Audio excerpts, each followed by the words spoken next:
Hello everyone, I am Tiyash Mukherjee আর আজকে আমরা করব loop control instruction.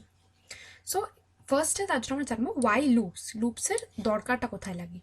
Sometimes we want our programs to execute few set of instructions over and over again. এটার মানে হচ্ছে অনেক সময় আমরা একটাই ইনস্ট্রাকশনকে বারবার ইউজ করি, ঠিক আছে। এবার সেখানে আমরা বারবার ইনস্ট্রাকশনটা রিপিট না করে আমরা ওটাকে লুপে ফেলে দিই, তাতে অটোমেটিক্যালি ইনস্ট্রাকশনটা সেই নাম্বার অফ টাইমস ইউজ হবে, ঠিক আছে। So over and over again that instruction can be used. For example, printing 1 to 100, ঠিক আছে, or printing first 100 even numbers. So এইসব কেসে আমরা বারবার কোডটাকে না লিখে আমরা লুপ ইউজ করি। তো লুপস বেসিক্যালি কি করে, it makes it easy for a programmer to tell the computer that a given set of instructions must be executed repeatedly. কম্পিউটারকে আমরা একটা সেট অফ ইনস্ট্রাকশন যে রিপিট হবে সেটার কমান্ডটা ইজিলি দিতে পারি using loops. Now we'll learn the types of loops. Okay, the types of loops. There are basically 3 types of loops: while loop, do while loop and for loop. First we will learn about the while loop. আমরা while loopটা আগে পড়বো। তো while loop এর syntaxটা হচ্ছে something like this: while, then এখানে condition, if the condition is true, then we have open braces and inside that we have the code. তো এই ব্লকটার মধ্যে, এই ওপেন কার্লি ব্রেসেসের মধ্যে যা কোড থাকবে সেইটা ততক্ষণ রিপিট হবে যতক্ষণ এই কন্ডিশনটা ট্রু থাকবে। এটা হচ্ছে বেসিক্যালি ওয়াইল লুপের ব্যাপার, ঠিক আছে। তো ফর এক্সাম্পল, ইন্ট আই হচ্ছে 0, while I less than 10, print I plus plus, ঠিক আছে। এটা হচ্ছে ফার্স্ট কোড। তো এখানে ইনিশিয়ালি আই হচ্ছে 0, তাহলে এবার দেখো যখন আই 0 তখন আই লেস দেন 10 ডেফিনেটলি, তাহলে আই প্রিন্ট হবে। এবার আই প্লাস প্লাস মানে হচ্ছে আই যা ছিল এই স্টেপে তার সাথে +1 হয়ে যাওয়া। তাহলে প্রথমে 0 ছিল, এটা প্রিন্ট হলো, তারপরে আই হয়ে গেল 0 + 1 মানে 1। আবার বেরিয়ে কন্ডিশনটাতে ঢুকলো, কন্ডিশন বলছে লেস দেন 10, ঠিক 1 ইজ লেস দেন 10, তাহলে আবার প্রিন্ট হবে, ঠিক আছে। আবার আই হয়ে যাবে 1 + 1 2। এইভাবে এটা ততক্ষণ চলবে যতক্ষণ আই 10 বা 10-এর বেশি না হয়ে যাচ্ছে। কেন, এখানে কন্ডিশন আছে আই লেস দেন 10, ঠিক আছে। এবার note, if the condition never becomes false, the while loop keeps getting executed. তো এমনও কোনো সময় কেসেস আসে যেখানে কন্ডিশন কোনোদিনই ফলস হয় না। ফর এক্সাম্পল, যদি কন্ডিশন থাকে যে while I is divisible by 1, এবার each and every number is divisible by 1, তাহলে এই লুপটা তো কন্টিনিউয়াসলি চলবে, কোনোদিনই এই অপশনটা ফলস হবে না, তাই না। তাহলে কোনোদিনই এই অপশনটা ফলস হবে না, তাহলে এটা হয়ে যাবে ইনফাইনাইট লুপ। আচ্ছা, এবার এখানে একটা কুইক কুইজ আছে যেটা ইউ গাইজ উইল ট্রাই। এবার loop counter need not be int, it can also be float. Now we'll learn about the increment decrement operators, ঠিক আছে। increment decrement operators একটা হচ্ছে, for example, if we write I plus plus, then I is increased by 1. If we write I minus minus, then I is decreased by 1.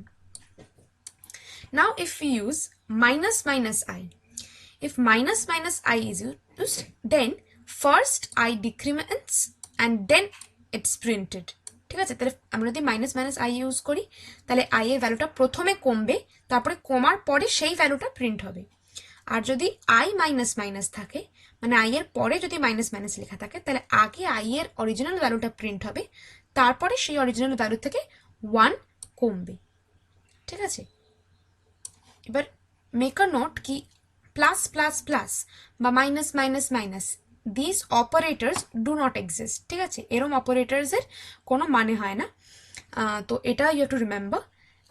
আর এই যে plus equal to বা minus equal to, এই kind of অপারেটরসদের বলে compound assignment operators, and about these you will learn later. Now we move on to the next loop type, that's the do while loop. The syntax of the do while loop looks like this. It's do, then you have to write the code, and after that while likhe condition ta. Do while loop works very similar to while loop. While এর আগে condition টা check করে, then executes the code. Do while এর আগে code টা হয়, then condition check হয়, ঠিক আছে। Do while basically ডু ওয়াইল লুপে একবার অ্যাটলিস্ট লুপটা এক্সিকিউট হচ্ছে, কেন কি কন্ডিশনটা এক্সিকিউট হওয়ার পরে চেক হচ্ছে, so keep that in mind. Then we have another quick quiz that you need to solve. Now we move on to the for loop. এবার syntax of the for loop looks like this. It's a bit different. ঠিক আছে, তো for loop এর প্রথমে first ব্র্যাকেটের মধ্যে we need to initialize.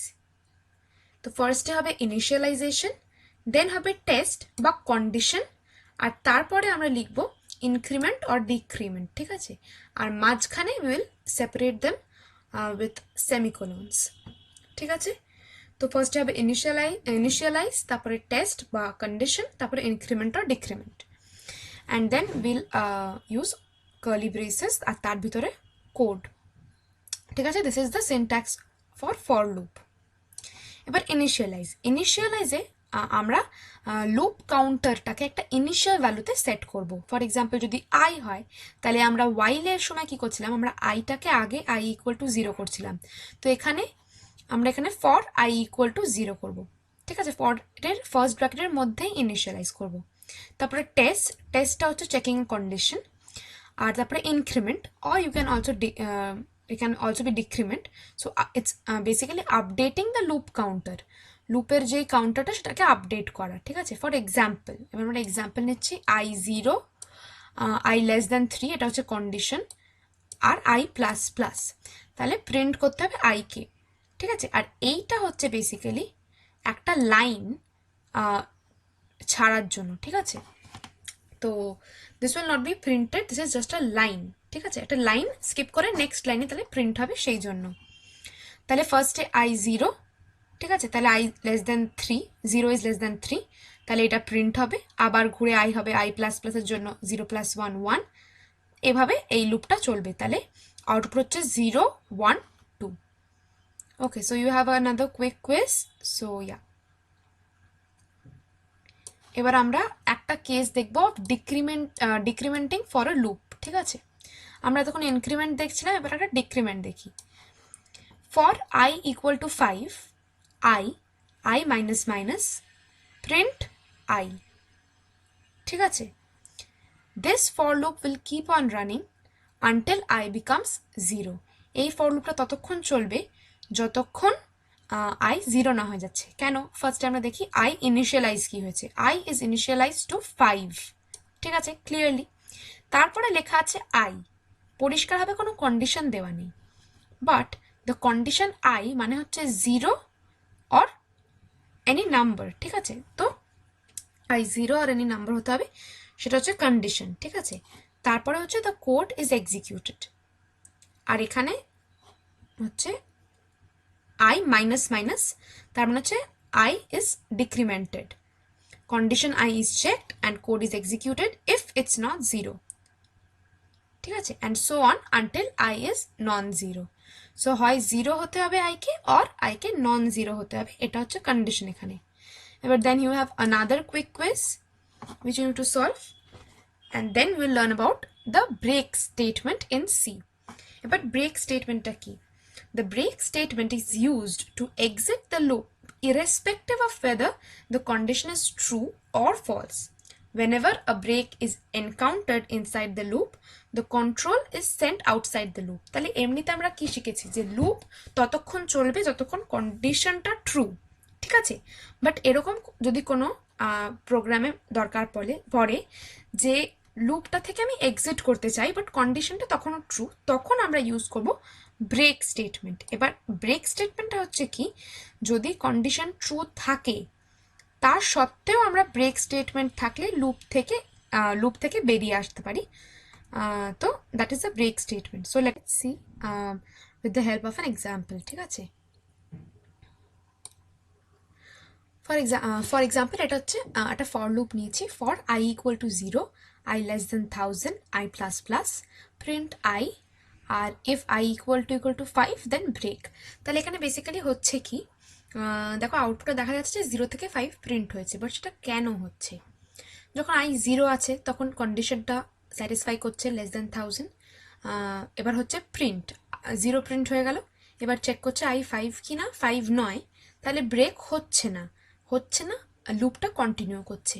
এভাবে 1 এর জন্যও তাই হচ্ছে, 2 এর জন্যও তাই হচ্ছে, 3 এর জন্যও তাই হচ্ছে, 4 এর জন্য তাই হচ্ছে। এবার 5, যখন ভ্যালুটা i এর ভ্যালুটা 5 হচ্ছে তখন i ইজ লেস দ্যান 1000, ঠিক আছে। এবার 5 ভ্যালুটা প্রিন্ট হচ্ছে, এই যে প্রিন্ট হচ্ছে। এবার চেক করছে ইফ i ইকুয়াল টু 5। এবার i হচ্ছে 5 হয়ে গেল, এই কন্ডিশনটা স্যাটিসফাই করে গেল, তাহলে এই ইফ এর ভেতরে ঢুকে গিয়ে এটা ব্রেক হয়ে গেল, তাহলে এই লুপটা ব্রেক হয়ে যাচ্ছে আর 6 এ যেতে পারছে না, তাই জন্য 5 অবধি প্রিন্ট হয়েছে, 0 থেকে 1000 প্রিন্ট হয়নি। এবার কন্টিনিউ স্টেটমেন্ট ইন সি, ঠিক আছে। কন্টিনিউ স্টেটমেন্ট হচ্ছে is use to immediately move to the next iteration of the loop, ঠিক আছে। নেক্সট আইটারেশনে ইমিডিয়েটলি মুভ করার জন্য কন্টিনিউ ইউজ হয়। The control is taken to the next iteration, thus keeping everything below continue inside the loop for that iteration. একটা particular আইটারেশনের জন্য ওই continue স্টেটমেন্টের পরে লুপটাতে যা যা আছে সেটা স্কিপ হয়ে যাচ্ছে। এবার এক্সাম্পল দেখি, int skip 5 int i equal to 0 while i is less than 10, এটা হচ্ছে condition. if i not equal to skip, এবার skip এখানে আছে 5, if i is not equal to skip continue, else print, ঠিক আছে। তাহলে এখানে কন্টিনিউ হচ্ছে, আউটপুটটা হচ্ছে 5, ঠিক আছে। কেন কেন কি এখানে যখন i 5 নয় তাহলে এটা কন্টিনিউ হয়ে যাচ্ছে, ঠিক আছে। তার মানে প্রিন্ট হচ্ছে না, শুধু যখন 5, মানে এটা ছাড়া বাকি কেসটা কোনটা থাকছে, শুধু 5, তাহলে শুধু তখনই আউটপুট দিচ্ছে 5, তাহলে 0 থেকে 10 প্রিন্ট হচ্ছে না, ঠিক আছে। এবার some important notes, sometimes the name of the variable might not indicate the behavior of the program. এবার ভ্যারিয়েবলের নাম লোকে যা ইচ্ছা নিতে পারে, ঠিক আছে। ইটস নট নেসেসারি কি যেই ভ্যারিয়েবলটার নামটা শুনে যেরকম মনে হচ্ছে সেই কাজটাই ভ্যারিয়েবলটার প্রোগ্রামে, ঠিক আছে। Break statement completely exits the loop, continue statement skips the particular iteration of the loop. তাহলে ব্রেক আর কন্টিনিউর মধ্যে ডিফারেন্সটা যেন মাথায় ক্লিয়ার থাকে। ব্রেক স্টেটমেন্ট হলে লুপটা পুরোপুরি ওখানেই স্টপ হয়ে যায়, আমরা লুপের বাইরে বেরিয়ে আসি। কন্টিনিউ হলে ওই পার্টিকুলার আইটারেশনটাতে কন্টিনিউ স্টেটমেন্টের পরের স্টেপগুলো স্কিপ হয়ে যায়, ঠিক আছে। Thank you so much. I hope we meet again in the next class. Thank you.